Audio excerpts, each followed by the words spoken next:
estamos de regreso con una comunicación con el doctor Eduardo Bañados del Max Planck Institute for Astronomy de Heidelberg, Alemania. Buenas tardes, Eduardo, ¿cómo estás? Buenas tardes, Jaime. Muy bien, muchas gracias por la invitación. ¿Cómo estás tú? Pero muy bien aquí, un placer tenerte en nuestro segmento astronómico. Y bueno, el contacto lo había pedido porque se ha publicado un trabajo en el que sos el primer autor y que tiene una importancia muy grande porque estamos hablando de las primeras estrellas que pareciera que se han formado mucho antes de lo que, digamos, se pensaba anteriormente. ¿No es así, Eduardo? Sí.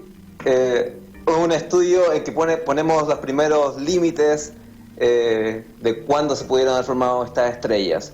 La cosa es que existen muchos modelos teóricos de cómo se formaron las primeras estrellas en el universo, pero observacionalmente ha sido muy difícil es muy difícil estudiarlas. Entonces, voy a explicar un poco más en detalle este estudio, pero spoiler alert es que no las encontramos y eso pone límites muy interesantes para ciertas teorías.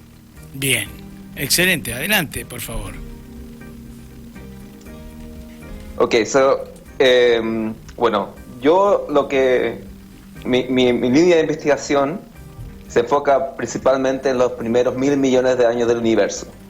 Esto es cuando el universo era muy, muy joven, o sea, cuando tenía cuando el universo era prácticamente el 10% de la edad actual.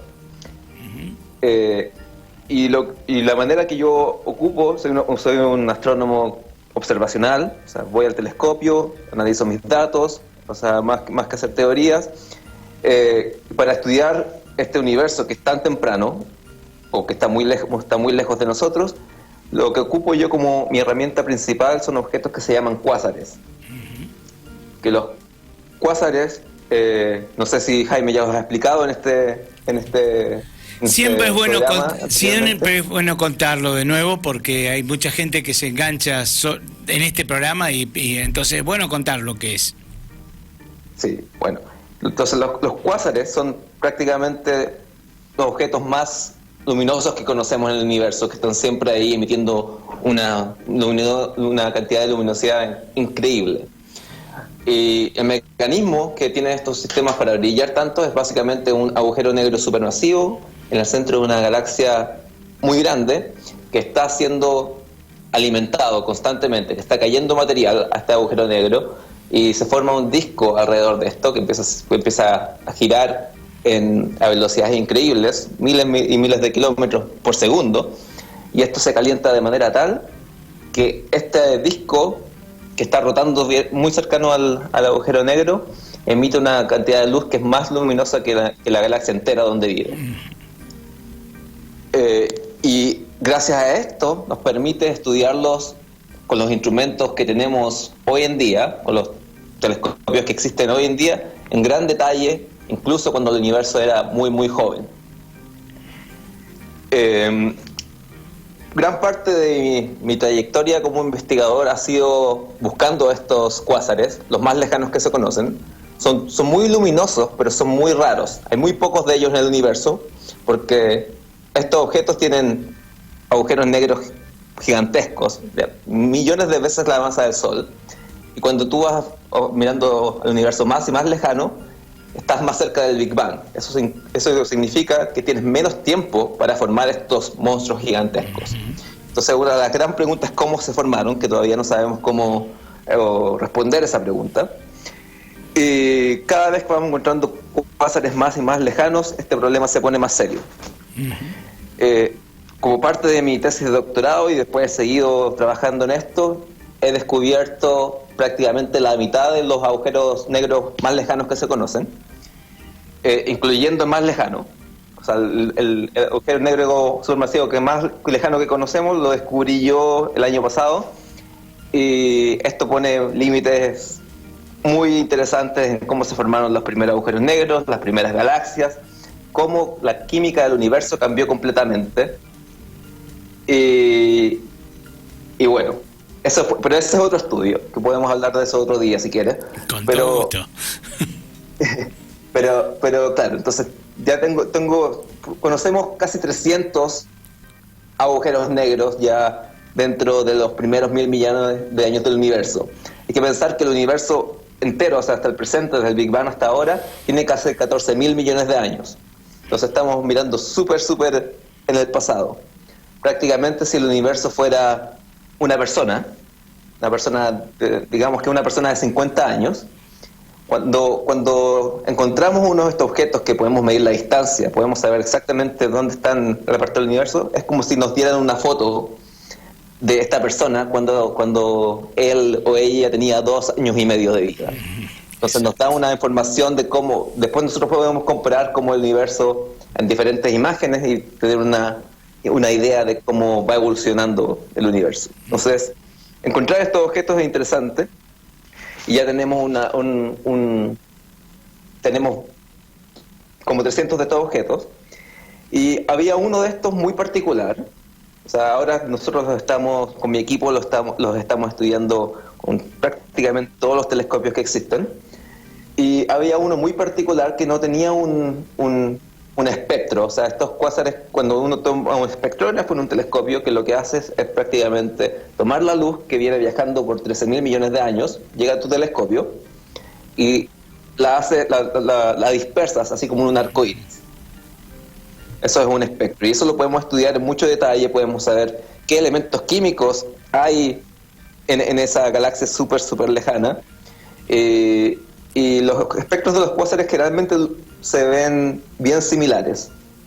Pero este en particular tenía una forma extraña, que al principio no podía yo saber bien por qué era tan extraño.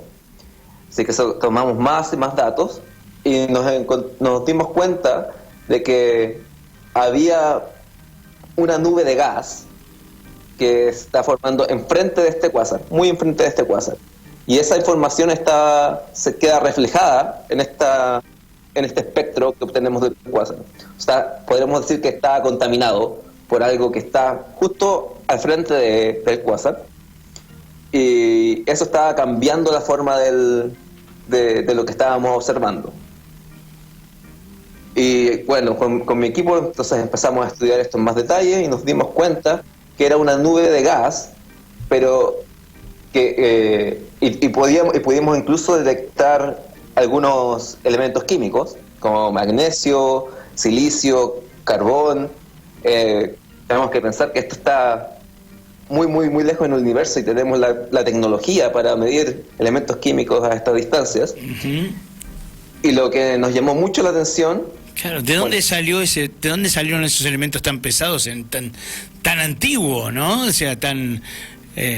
¿Qué pasó entonces? ¿De dónde aparece ese? Se supone que los elementos pesados se generan en las estrellas, tiene que pasar una generación de estrellas para que esos elementos estén en el universo. Y ya estaban ahí, entonces, ¿qué pasó? Ya estaban ahí, claro. Pero lo que nos llamó la atención es que encontramos varios elementos químicos, pero era en muy pequeña cantidad. Ajá. O sea, esta nube de gas tiene como 850 veces menos elementos químicos que el Sol, que es una estrella nomás. Y esto prácticamente estamos hablando de una galaxia. O sea, es lo que llamamos que tiene muy poquitos metales. Los astrónomos llaman metales prácticamente a todos los elementos químicos que son más pesados que el helio. Entonces, esta nube de gas tiene mucho menos metales que el Sol. De hecho, es una de las nubes de gas que conocemos que tienen menos metales en el universo. Ajá. Entonces, esto nos hizo pensar que tenemos una oportunidad única aquí. Tenemos una nube de gas que está muy temprana del universo, solamente 850 millones de años después del Big Bang, que para los humanos eso suena mucho, pero en términos cósmicos esto es muy poquito tiempo, y que tiene muy pocos metales. Entonces pensamos, esta combinación es única, o sea, de hecho nunca se ha observado algo así hasta ahora, y y puede ser que nos dé una oportunidad para comparar con modelos bueno, estos elementos químicos se producen en las explosiones de estrellas. Y las primeras estrellas que se formaron en el universo son muy peculiares, porque prácticamente no tienen metales. Claro. O sea, es puro hidrógeno y helio, y cuando mueren por primera vez se empiezan a formar los elementos químicos dentro de estos reactores nucleares que son las estrellas. Y por estas características muy peculiares, que tienen que ser estrellas grandes y que tienen pocos elementos químicos, hay predicciones de cómo deben ser los elementos que se forman cuando se mueren las primeras estrellas en el universo. Entonces tratamos de buscar si en esta nube de gas encontramos esas relaciones que se predicen por diferentes modelos teóricos, porque podemos comparar las razones que existen entre el carbón, el magnesio, y ver si encontramos algo que es distinto a lo que se predice cuando ya mueren estrellas más evolucionadas. Entonces nuestra esperanza era encontrar algo que fuera un poco loco, algo que no se ve en el universo que vemos hoy en día, pero para nuestra sorpresa todo parecía normal.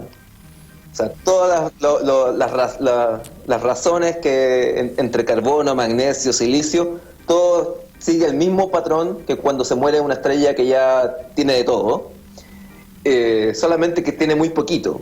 Eso significa que no estamos viendo no estamos viendo como lo que esperamos las primeras estrellas. Probablemente puede ser la segunda o tercera generación. Claro. Tiene que ser algo todavía muy temprano.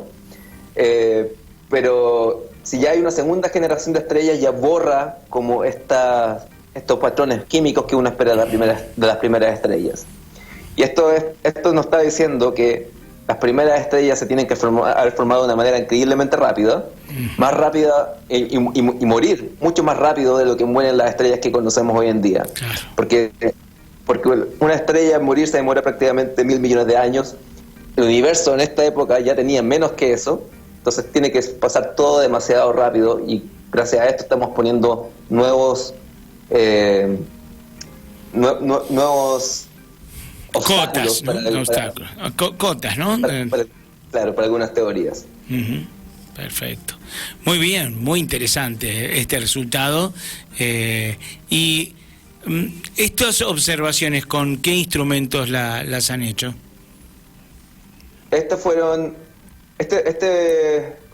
quasar fue primero descubierto con el Very Large Telescope en Chile.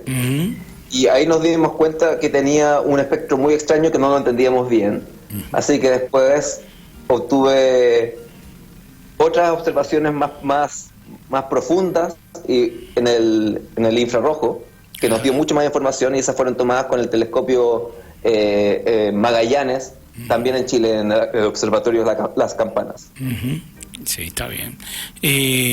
Este cuásar es un cuásar entonces austral, ¿verdad? O sea, no está en o es ecuatorial. Es ecuatorial. Ah, ecuatorial. Es ecuatorial. Se puede estudiar de los dos hemisferios. Perfecto. Sí, se lo puede observar también desde Canarias, por ejemplo.